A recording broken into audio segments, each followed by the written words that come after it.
Yeah, on the animal space, V-I-C-E, cause no vice is strong enough to go against. What's going on, guys?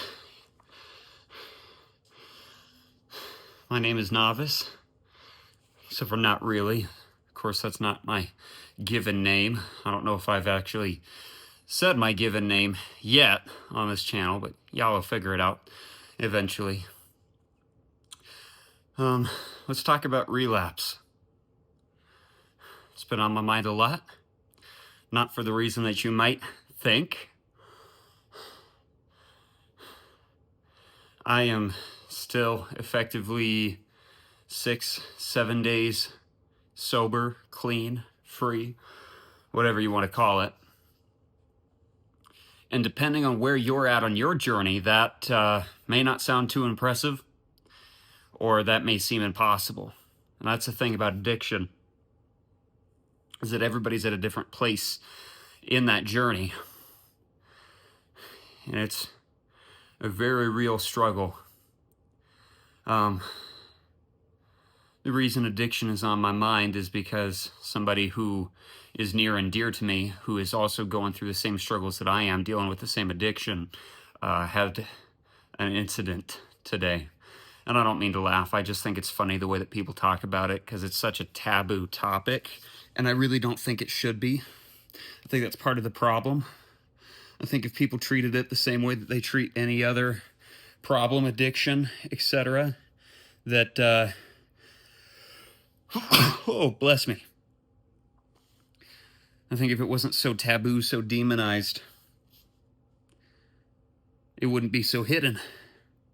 And if it wasn't so hidden, and if it wasn't so easy to lie about, then people wouldn't lie, and people wouldn't struggle with it as badly as so many people do, especially men, especially young men. They're certainly not the only ones who are liable to fall victim to it. Anybody can suffer from addiction, but this person whom I love very deeply reached out to me this morning and said that they were starting their streak over. And that's really, really tough to hear. Not only for that person, because they'd been going for what sounded like maybe not a personal best, but close to it. They were making really good progress. And that's tough to hear. It is also very discouraging for the individual who is receiving that news, who is also struggling with that same addiction. If you're not careful, it can lead to a feeling of hopelessness, that there is no light at the end of the tunnel, that it doesn't matter how long you've been clean, you're always going to get sucked back into it. So that's why I want to talk about relapse today, because depending on who you talk to, you're going to get different opinions.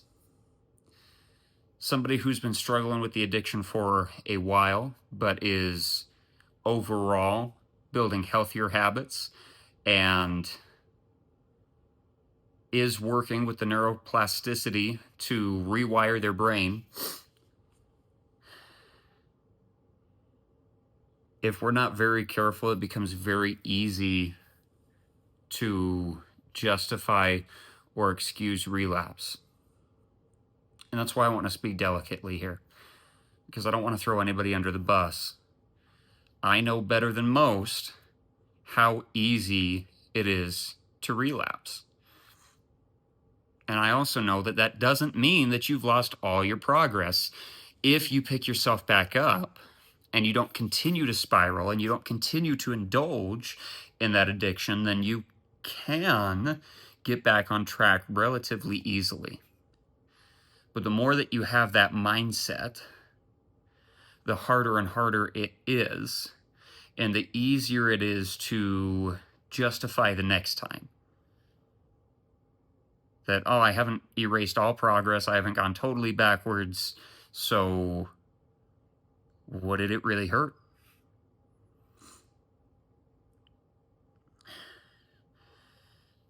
And the truth is that it hurts a lot, because it wears you down every single time.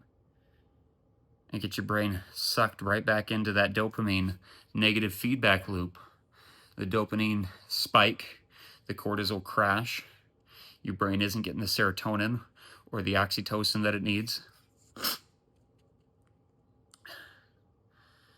I've been watching a lot of Dr. Trish Lee, and if any of you are familiar with her work, you can probably tell just by the way that I've been speaking, but I highly recommend it.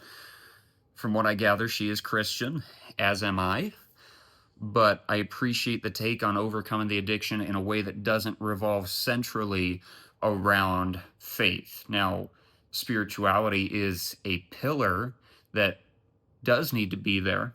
And whatever your spiritual beliefs are, you need to believe passionately in something. You need to believe in purpose, that there's more for you in this world. And for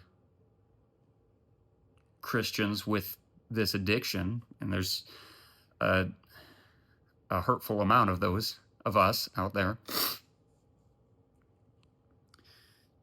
you can't completely sweep faith and religion under the rug. Otherwise, you have no spirituality, and then you're in a worse place, because on top of dealing with a crippling addiction, you now have a crippling sense of crisis of self and soul and purpose. So it's important. It's a pillar. But I appreciate that Dr. Lee takes a very physiological and scientific approach. Now, if you're like me, you may be of the opinion that God and science go hand in hand, that God is the creator and therefore is the creator of the rules and laws of science. But I take issue, I struggle with the people who are so engrossed in faith that they don't try, not really. They don't apply themselves in the amount or the degree in which they could, because they say, well, it's God's timing, and if it's God's will, then he'll heal me of this addiction. And in the meantime, all he wants me to do is my best. And that might be true, but I think if you really take seriously what your best truly is, I think you can do better than you maybe have been doing. And I'm experiencing that firsthand. I've dealt with this addiction for 17 years. And for the first time in my life, I finally feel like there's actually a light at the end of the tunnel, and I actually feel compelled to really try.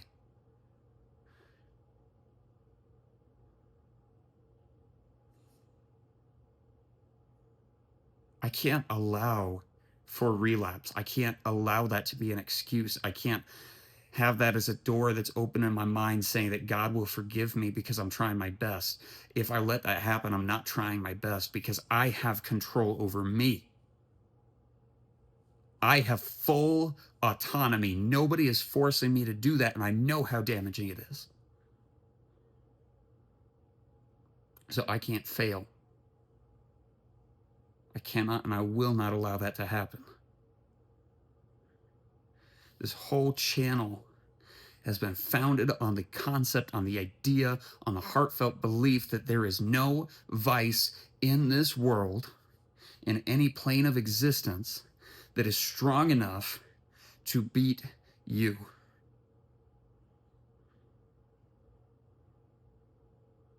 And it's hard. It's really hard sometimes. And I'm not attacking or demonizing anybody who does struggle with this, because I've been in that loop my whole goddamn life.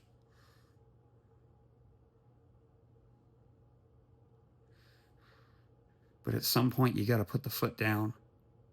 You got to get the help that you need, and you have to stay committed to that help, and you have to commit yourself to that decision and that dedication every single day.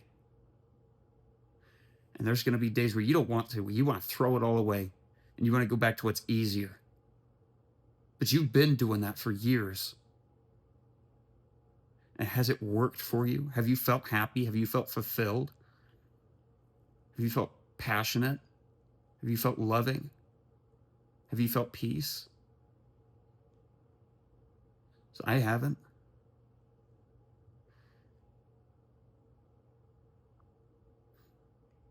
Right now, I'm the only one here, both in this room as well as on this channel. But if that's enough to get me out of this, then it's still worth it, even if nobody else sees this. But if you do see this, and if you are out there, and if you are going through the same thing, I promise that you can do it. But you have to stop allowing excuses. You have to stop allowing those reasons. Call them reasons, I don't care. Those real, legitimate reasons. You have to stop allowing that to be your safety net. You have to stop allowing that to be the rope. If you know that rope is there, then you're gonna fall. So take away the rope. You will die. So find something to live for. Find someone to love. And share your truth. I'll see y'all in the next one. Peace.